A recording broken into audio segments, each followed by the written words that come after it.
What's going on, guys? It's Brandon back here today. And today I'm going to be talking about the 2014-2015 Chicago Blackhawks, their third Stanley Cup in 6 years. And honestly, I would say their most underrated run overall. This team was different from the other two because A, they weren't favorites, and B, they were expected to be on the downturn after 2014 happened. Well, what they proved here is they can be both a regular season team and a playoff team. Their record was 48, 28, and 6. A bit worse by 5 points from the previous year. They're third in the Central again, however, they're fourth in the West and eighth in the league. And another year where the West is just overall better than the East. And that's just kind of how it's gone most of the time. And during this, like the first 5, 6 years, maybe since 2009 up until 2015, is probably the last year of Western dominance. Their coach, Joel Quenneville, Captain Jonathan Toews, the usual. Their goals for was 16th with 229. Their goals against was first with 189. It's funny with the Blackhawks because either they have their goals for at number one, like they did in 2014, and they'll have their goals against maybe around the mid-range in between 10th and 17th, and then they'll have their goals against sometimes be first, and their goals for will tank a bit and return to get going to like 16th or something. This team was one of my favorites because it had a lot of my just really decent players they brought in at the deadline, some of them. And then they brought in Antoine Vermette, who I always liked. They had Brad Richards for the whole year, which was one of the coolest things, I thought.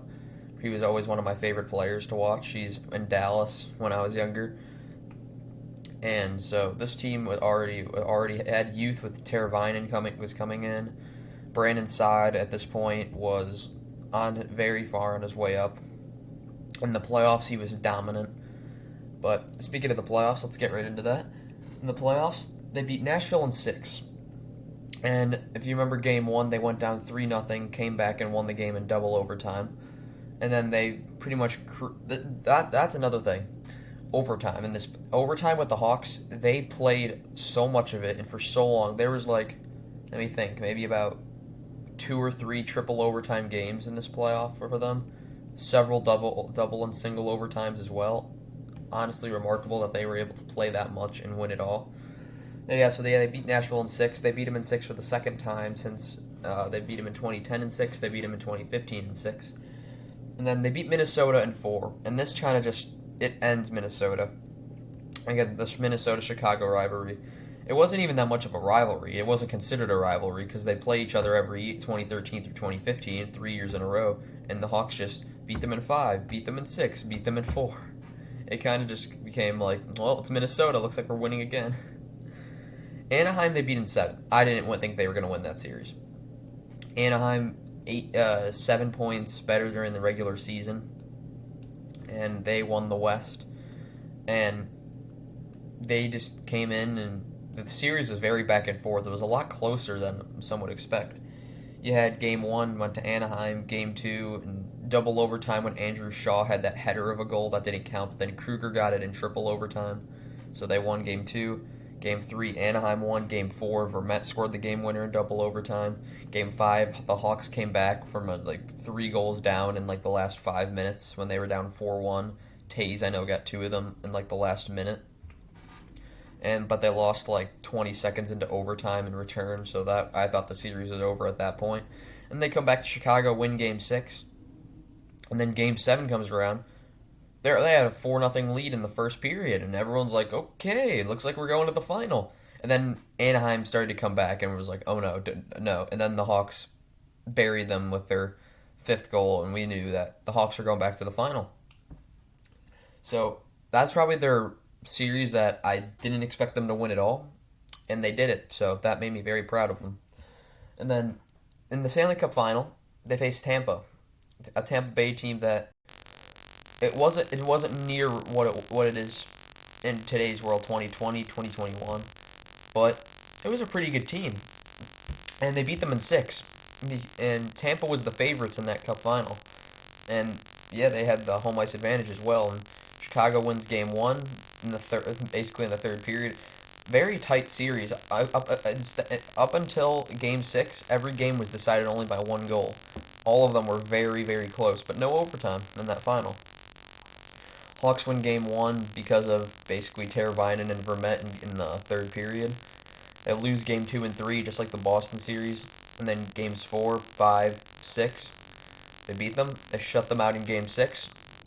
Crawford gets the shutout. Keith and Kane score the memorable goals, and that gives the Hawks the third cup in 6 years, and what the many call a modern-day dynasty in the NHL. And not really anyone has really come close, except unless you count the Penguins, who won back-to-back, or the Lightning, who won back-to-back. But until the Lightning win that third one, and soon, if it's not in the next 2-3 years, people are just gonna kind of write them off as back-to-back. And I'll talk about where I think the Lightning will go this year. But, yeah, so their leading scorer during the regular season was Jonathan Toews. He was 28 goals, 38 assists, 66 points. Yeah, that's a low for a leading scorer, especially on a team like Chicago, but if Patrick Kane took a horrible injury near the tailing the end of the year, and everyone's like, no.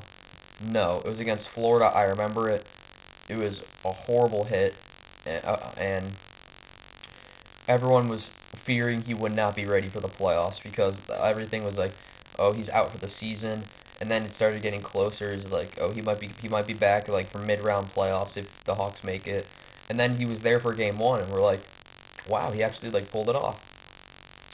Kane was over a point a game. That he had 64 points in 61 games. When I was looking that up, when I was looking this video up, I saw that stat. He was second on the team in points, and he missed 21 games. So very, very incredible. Who knows how well he would have done if he played the whole season. Their best goalie, Corey Crawford, 32, 20, and 5. But honorable mention to Scott Darling and Antti Ranta. Antti Ranta they moved on from soon after because they had Scott Darling. Darling proved he can play in the Nashville series in game 1 when Crawford gave up 3. He went in, played games 1 through 4, played really well, and then game 5 he had a bit of a rough start and Crawford regained the net, and it was Crawford's net for the rest of the playoffs. But yeah, that's really all I have for you guys today, and I'll see you all next time. Goodbye.